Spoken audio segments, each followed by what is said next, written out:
जय माता दी। कैसे हो आप लोग। आज मैं एक विवाह की गीत लेके आई हूँ, आप लोग सुनिएगा। पसंद आएगी तो हमारे चैनल भी आप लोग लाइक सब्सक्राइब कर दीजिएगा। तो चलो शुरू करती हूँ। जय माता दी। बेटी दूरी खेलन माता जाया सजन लोग लूटी लई है हो। बेटी दूरी खेलन माती जाया सजन लोग लूटी लई है हो। बाबा खेलही हम जब लंबी दूरा सजन कैसे लूटी लई है हो। बाबा खेलही हम जब लंबी दूरा सजन कैसे लूटी लई है हो। बेटी आई है न बती सो कहरवा ठुमुकी डोलवा ले जई है हो। बेटी आई है न बती सो कहरवा ठुमुकी डोलवा ले जई है हो। बाबा हम त खेलब माई के गोदिया सजन कैसे ले जई है हो।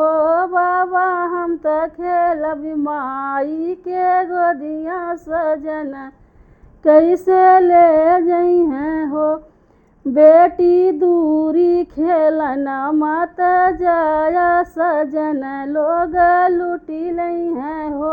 बेटी दूरी खेलन माता जाया सजन लोग लूटी लई है हो।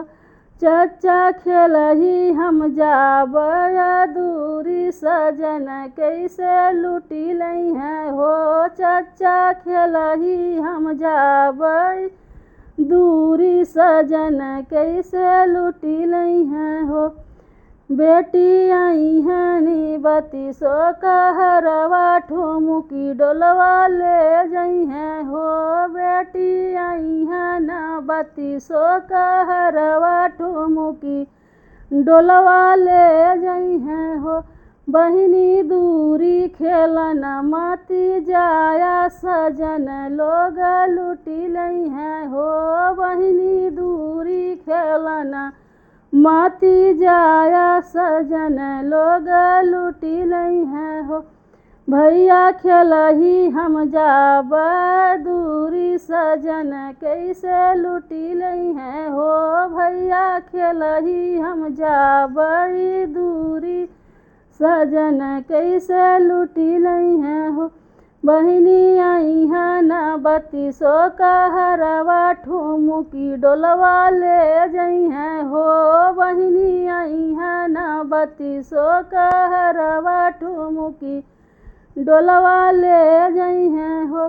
भैया खेलबै हम भाभी के गोदिया सजन कैसे लूट लई है हो। भैया खेलबै हम भाभी के गोदिया सजन कैसे लूट लई है हो।